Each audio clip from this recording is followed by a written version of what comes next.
Hey! In front of me is FairPhone 3 and today I would like to show you how you can customize theme of your keyboard on this device. You need to start by opening device settings and scrolling all the way down.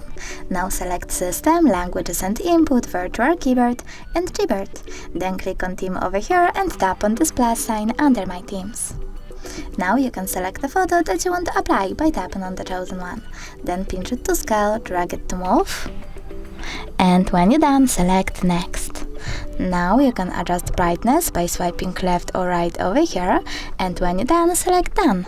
Lastly, click on the switcher next to keyboarders to turn them off or on, and when you're ready, choose Apply. So now when I go back, I can see that theme of my keyboard was successfully customized. Thanks so much for watching. If you enjoyed this video, don't forget to leave a like, comment and subscribe.